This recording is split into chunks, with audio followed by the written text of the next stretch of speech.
सुनो, एक गिलास पानी देना। क्या? एक गिलास पानी ले आओ। ना तो मैं आपकी नौकरानी हूँ और ना ही आपका छोटा भाई जो आपका हुक्म सुनते ही दौड़कर आपके लिए गिलास पानी ले आऊं। मेरे बाप के घर में मेरे एक इशारे पर 10 नौकर हाथ बांधे खड़े रहते थे। ये मत भूलिए कि मैं एक अमीर बाप की एक लौती बेटी हूँ। आप तो उम्र में बड़े हैं ना, किससे किस तरह की बात की जाती है इतनी तमीज तो आपको आनी चाहिए। Mind it.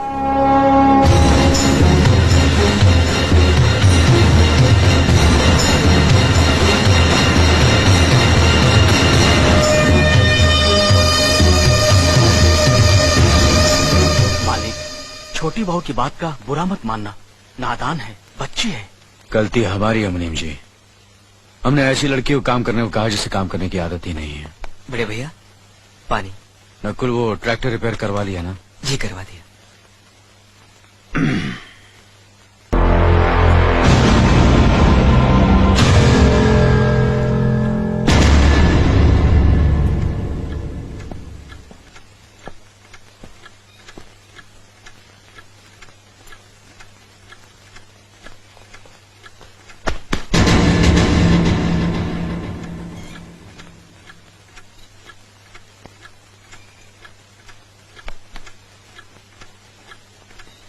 इसे मैं फेंक देता हूँ बड़े भैया, आप जाइए। मुनीम जी, चौराम प्रसाद की बेटी की शादी के लिए जेवर देने के लिए कहा था, भिजवा दिया? जी हाँ मालिक। शहर में रहकर यही बदतमीजी और ओछी हरकतें सीखी आपने? अपने से बड़ों का लिहाज करना नहीं आता आपको? किससे कह रहे हो तुम?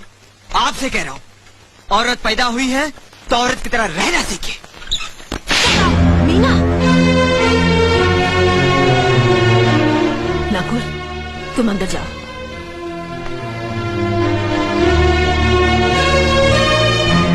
पागल हो गई हो तुम? औरत होकर एक मर्द पर हाथ उठाती हो? इतनी ऊंची घराने की बहू होकर ऐसी नीच हरकत, शर्म नहीं आई तुम्हें? कौन सा ऊंचा घराना?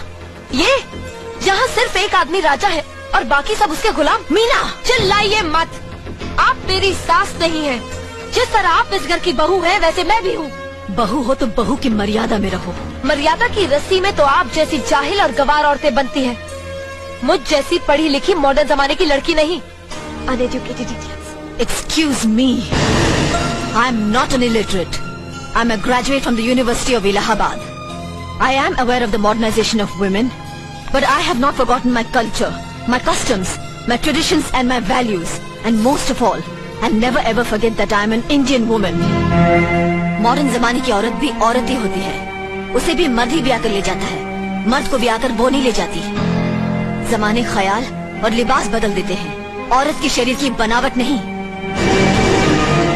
लोग तुम्हारे ख्याल की लड़कियों को लज्जत का सामान भले ही समझते हो, इज्जत के काबिल कोई नहीं समझता। इज्जत आज भी उन्हीं औरतों की होती है जिनकी आंखों में हया हो, लाज हो, शर्म हो। हम नहीं कहते कि तुम बंदिशों में रहो, लेकिन अपने दायरे की सीमा को मत भूलो। लड़की जब अपने माँ बाप के घर होती है तब उसके कांधों पर अपने ही घर की इज्जत का बोझ होता है, लेकिन जब वो बहू बनकर ससुराल जाती है तब उसके कांधों पर एक नहीं 2 परिवारों की इज्जत का बोझ होता है। आज जिस तरह तुमने नकुल को तमाचा मारा है, अगर उसी तरह उसका भी हाथ उठ जाता तो तुम्हारी क्या इज्जत रह जाती? कभी सोचा तुमने? क्या बात है मीना?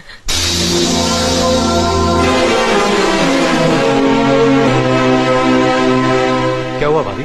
हाँ, कुछ नहीं। मीना कह रही थी कि उसे खाना बनाना नहीं आता। हमने सोचा कि 2-4 खरी खोटी सुनाने से ही सीखेगी, तो सुना दिया। बस रोने लगी। क्यों अर्जुन, हमें तुम्हारी बीवी को डांटने का भी हक नहीं? क्यों नहीं, आप हमारी भाभी माँ हैं। आप मार सकती हैं, डांट सकती हैं, कुछ भी कर सकती हैं।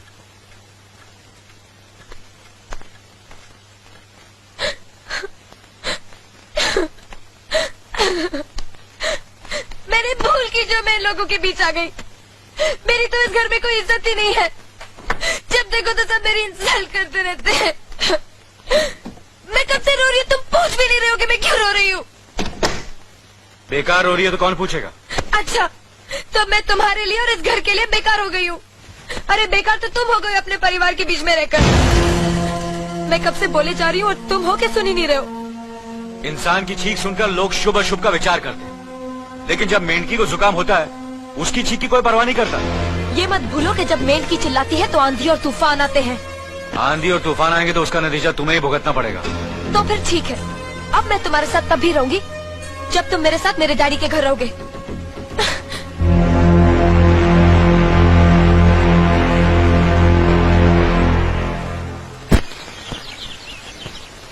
हमारी मीना बहुत प्यारी बच्ची है, लेकिन उसमें अभी भी बचपना है। हमारे तौर तरीकों को नहीं जानते है ना, लेकिन आस्ता आस्ता हम उसे सब सिखा देंगे।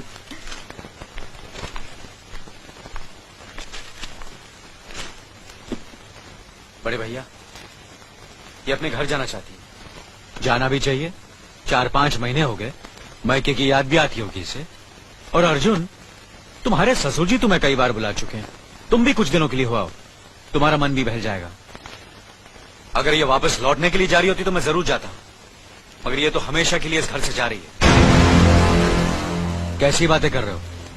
अगर तुम दोनों के ख्यालात एक दूसरे से नहीं मिलते तो इस मामले को घर की 4 दीवारी में बैठकर आपस में सुलझा लेना चाहिए। बहू शहर की पढ़ी लिखी लड़की है, उसे गांव के रीति रिवाज के बारे में क्या मालूम। ये तो तुम्हारा फर्ज बनता अर्जुन कि तुम उसे हमारे तौर तरीके सिखाओ। सिखाने से कोई फायदा नहीं बड़े भैया, ये खुद को इस माहौल में डालना ही नहीं चाहती, इसलिए भेज रहा हूं। अच्छा, तो तुमने फैसला भी कर डाला।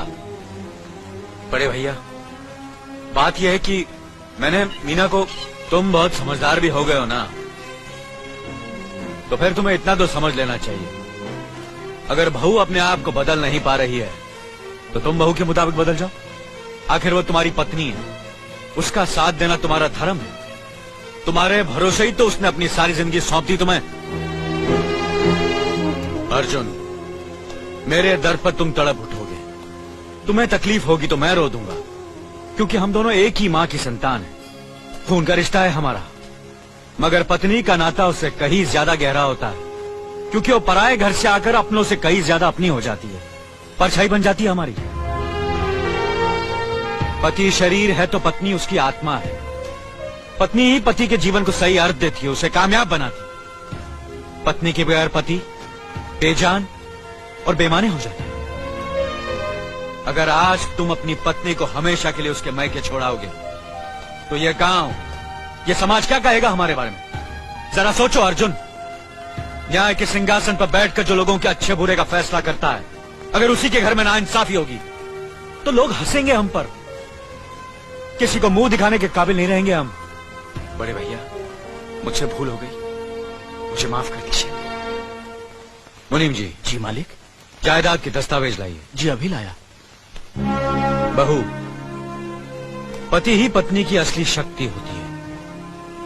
हमारे पुरखों ने कुल धर्म पत्नी के बारे में कहा है, जो पति के काम में उसकी मददगार हो, उसे अच्छी सलाह दे, जो दासी की तरह उसकी सेवा करे, मां की तरह उसे खिलाए पिलाए, लक्ष्मी का रूप हो और धरती की तरह उसमें सहन शक्ति हो, वही आदर्श पत्नी होती है। औरत की सोच मर्द का मुकद्दर बनाती है। वो जब बनाने पर आती है तो कुटिया को महल कर देती है, और जब बिगाड़ने पर उतरती है तो महल को मिट्टी का ढेर बना देती है। मालिक, ये जायदाद के दस्तावेज हैं। हमारी जमीन जायदाद कहां कहां है और कितनी है, उसका हिसाब किताब ना बाबूजी को मालूम था, ना हम तीनों भाइयों को मालूम है। बहू, तुम पढ़ी लिखी हो, आज से इसका हिसाब किताब तुम देखोगी। लक्ष्मी जी। अपनी चाबी व गुच्छा और ये कागजात बहू को दे दो।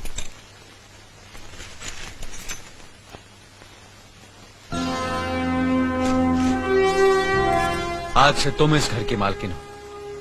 तुम जहां कहोगी, जिस कागज पर कहोगी, हम तीनों भाई चुपचाप आंख बंद करके दस्तखत कर देंगे। जैसा कहोगी वैसा ही करेंगे। बस एक ही विनती है बहू, हम तीनों भाइयों को अलग करने का ख्याल अपने मन में कभी आने मत देना।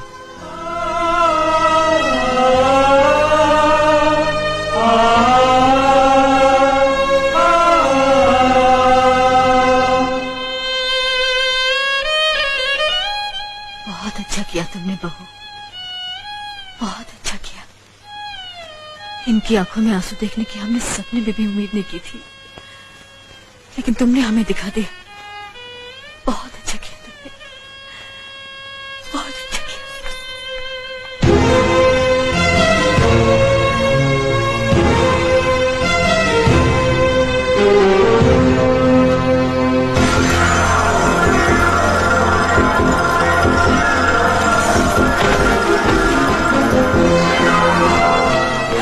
मीना, मीना, क्या हुआ बहू? मीना, मनी जी जल्दी से डॉक्टर को बुलाइए।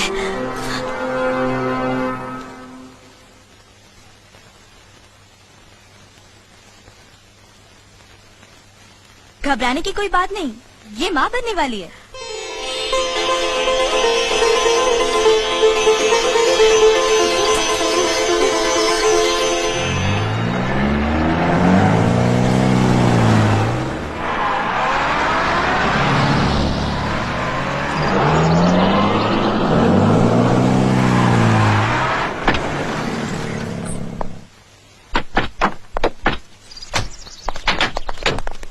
आप लोग यहीं ठहरिए, मैं ठाकुर साहब से मिलकर आता हूँ।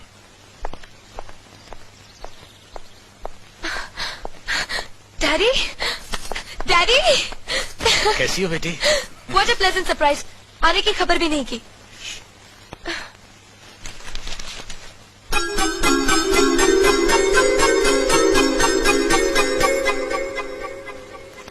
ठाकुर साहब, पाए लागू। समधी जी, आप अचानक यहाँ कैसे? तशरीफ रखिए, बैठिए ना। आपके बराबर बैठने की मैंने कभी गुस्ताखी नहीं की, तो आज कैसे करूंगा?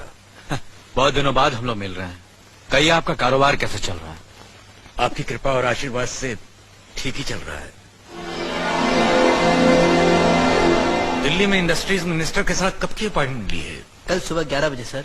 इनकम टैक्स केस का वकील ने कहा है कि 15 तारीख की हियरिंग में मामला क्लियर हो जाएगा। आज एक्सपोर्ट का माल जापान के लिए जहाज से रवाना हो जाएगा ना? जी हाँ सर। नमस्ते ठाकुर साहब। नमस्ते नमस्ते नमस्ते। अरे दीनानाथ जी, आप लोगों ने यहाँ आने की तकलीफ क्यों की? मैं आपकी संस्था के लिए गवर्नर साहब से बात कर चुका हूँ, आपका काम हो जाएगा। धन्यवाद, बहुत बहुत अरे गोपीनाथ जी, होम मिनिस्टर ने वादा किया कि आपके भाई का ट्रांसफर जल्दी ही हो जाएगा। Thank you sir. Daddy, good morning daddy. Good morning my child. आप कहीं जा रहे हैं क्या?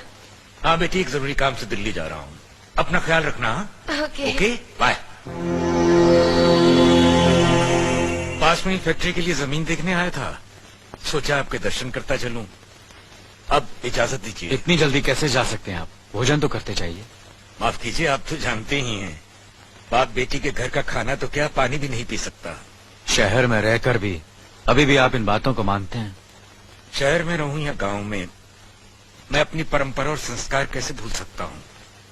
आखिर मैंने इसी मिट्टी में जन्म लिया है। अच्छा, चलता हूँ।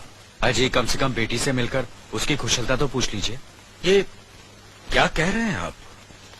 मैं इतना ऊंचा नहीं हूं कि अपनी बेटी की कुशलता पूछकर आपका अपमान करूं। ठाकुर साहब, ये तो मेरी बेटी का सौभाग्य है कि वो इस मंदिर जैसे पवित्र घर में बहू बनकर आई, और फिर आपकी छत्र छाया में तो वो कुशल हो गई। राम राम। राम राम। बेटे, जिस तरह तुम मैके में चहकाती रही हो ना, वैसे ही अपनी ससुराल को भी महकाती रहना। जी।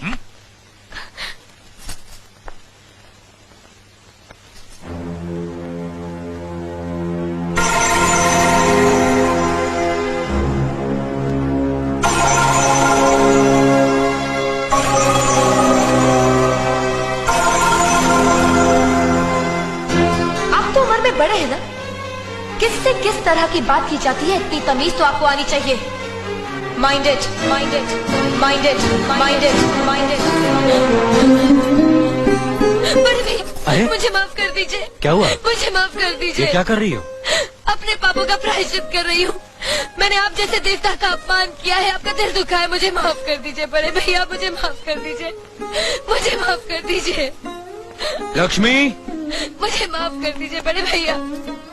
बड़े भैया मुझे माफ कर दीजिए, मुझ पर तरस या फिर मुझे माफ मीना, कर दीजिए बड़े चलो भैया। तुम ऐसे नहीं बैठना मुझे चाहिए, माफ इससे बच्चे पर असर पड़ेगा बेटे। मैं आपकी भी दोषी हूँ दीदी। आपने जेठानी की जगह माँ बनकर मेरी गलतियों को बर्दाश्त किया और मैं अभागन आपकी बेटी न बन सकी। मुझे माफ कर दीजिए दीदी, मुझे माफ कर दीजिए। अब चुप भी हो जा। तो हमने कब तुम्हारी बात का बुरा माना? हाँ बदले, रोते नहीं, रोते नहीं।